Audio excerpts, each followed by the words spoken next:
যুক্তরাষ্ট্রকে চাপে ফেলতে মাস্টারমাইন্ড পুতিনের নয়া চাল। আফগানিস্তানের তালেবান সরকার এখন রাশিয়ার সঙ্গে নতুন সম্পর্ক স্থাপনের পথে। রাশিয়া তাদেরকে সন্ত্রাসী সংগঠনের তালিকা থেকে বাদ দেওয়ার সিদ্ধান্ত নিয়েছে, কিন্তু এই পদক্ষেপের পেছনে আসল উদ্দেশ্য কি?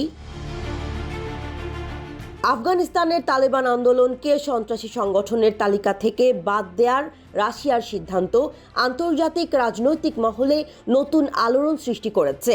শুক্রবার রাশিয়ার পররাষ্ট্র মন্ত্রণালয়ের পক্ষ থেকে জানানো হয়েছে, এই সিদ্ধান্ত সর্বোচ্চ পর্যায়ে নেওয়া হয়েছে এবং বাস্তবায়নের জন্য বিভিন্ন আইনি প্রক্রিয়া অনুসরণ করতে হবে। আফগানিস্তানে নিযুক্ত প্রেসিডেন্ট ভ্লাদিমির পুতিনের বিশেষ প্রতিনিধি জামির কাভুলকে উদ্ধৃত করে বলা হয়েছে, সিদ্ধান্তটি বাস্তবে পরিণত করার জন্য বিভিন্ন আইনি প্রক্রিয়া অনুসরণ করতে হবে।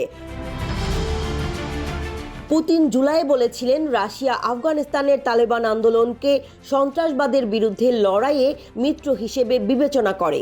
কিন্তু এই সম্পর্কের পেছনে কি আসলে ভিন্ন কোনো উদ্দেশ্য রয়েছে? মস্কোতে তালেবানের ভারপ্রাপ্ত পররাষ্ট্রমন্ত্রী আমির খান মুত্তাকি কাজাখস্তান এবং কিরগিজস্তানের সম্প্রতি নেয়া পদক্ষেপগুলোকে স্বাগত জানিয়েছেন। তিনি রাশিয়ার উচ্চপদস্থ কর্মকর্তাদের ইতিবাচক মন্তব্যের প্রশংসা করেছেন এবং দ্রুত কার্যকর পদক্ষেপের আশা প্রকাশ করেছেন।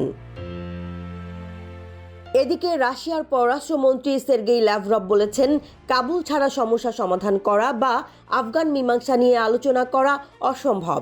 তিনি আফগানিস্তানের বর্তমান সরকারের সাথে সংলাপ বজায় রাখার প্রয়োজনীয়তার ওপর জোর দিয়েছেন। কিন্তু প্রশ্ন হচ্ছে, এই সংলাপ কেমন হবে? আফগানিস্তানের ইতিহাস বিবেচনা করলে রাশিয়ার জন্য তালেবানের সাথে সম্পর্ক স্থাপন অনেকটা ঝুঁকিপূর্ণ।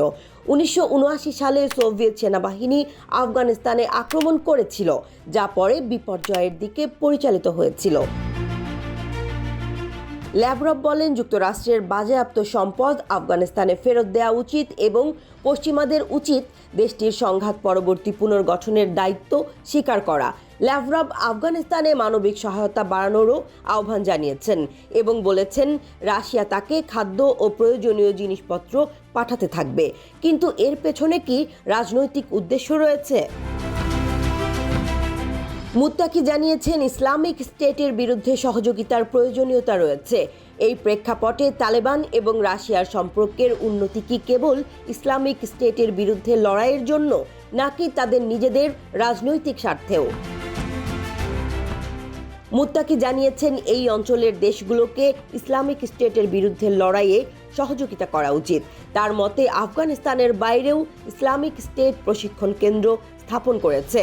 রাশিয়া এবং তার সোভিয়েত পরবর্তী প্রতিবেশী দেশগুলো বারবার আফগানিস্তানের সাথে যুক্ত ইসলামপন্থী জঙ্গি গোষ্ঠীগুলোর আক্রমণের শিকার হয়েছে।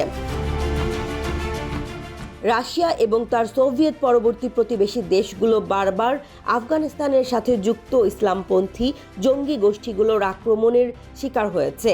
গত মার্চে মস্কোর কাছে একটি কনসার্ট হলে ইসলামিক স্টেটের দাবি করা হামলায় 145 জন নিহত হয়েছিল। বিশ্লেষকরা বলছেন, রাশিয়া এবং তালেবানের সম্পর্ক ভবিষ্যতে এক নতুন অধ্যায়ের সূচনা করতে পারে, যা বিশ্বের ভূ রাজনীতিতে নতুন সমীকরণ তৈরি করবে।